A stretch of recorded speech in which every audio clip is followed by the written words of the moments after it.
అందరికీ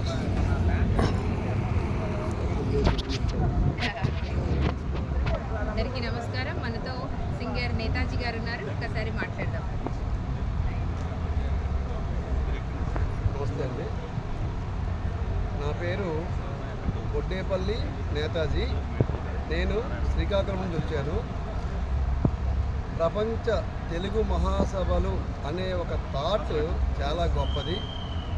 ఈ వేదిక పైన ఎంతమందికి అవకాశం కల్పించినటువంటి ఆంధ్ర సారస్వత పరిషత్ అధ్యక్షులు, ఈ మహాసభల నిర్వాహకులైనటువంటి మన గజల్ శ్రీనివాస్ గారికి మనస్ఫూర్తిగా అభినందనలు, ధన్యవాదాలు తెలియజేసుకుంటూ, తెలుగు అంటే ఒక కవి అని చెప్తే కాళోజీ గారు ఏం చెప్తారంటే, ఒక్క చిరా చుక్క 1,00,000 మెదళ్ళు కదలిక అంటారు. నేనేమంటానంటే, ఒక తీయనైన పాట 1000 గుండెల కలయిక అంటాను.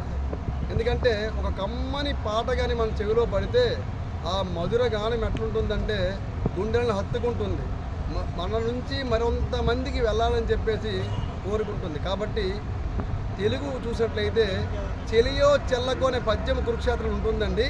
అది పండితులు పామరులు అందరూ సులభంగా నోటికి చెప్పుకుంటూ ఉంటారు. అట్లాంటిది మరి చదువుకున్న వారికి చదువుకోలేని వారికి కూడా ఈ తెలుగు భాష అమృతంలా వస్తుంది. అందుకే ఇది అజంత భాష అంటారు. తెలుగు భాష అజరామరమైనది, అమేయమైనది, అఖండమైనది. ఎవ్వరూ ఎటువంటి చింత పెట్టుకోని అవసరం లేదు.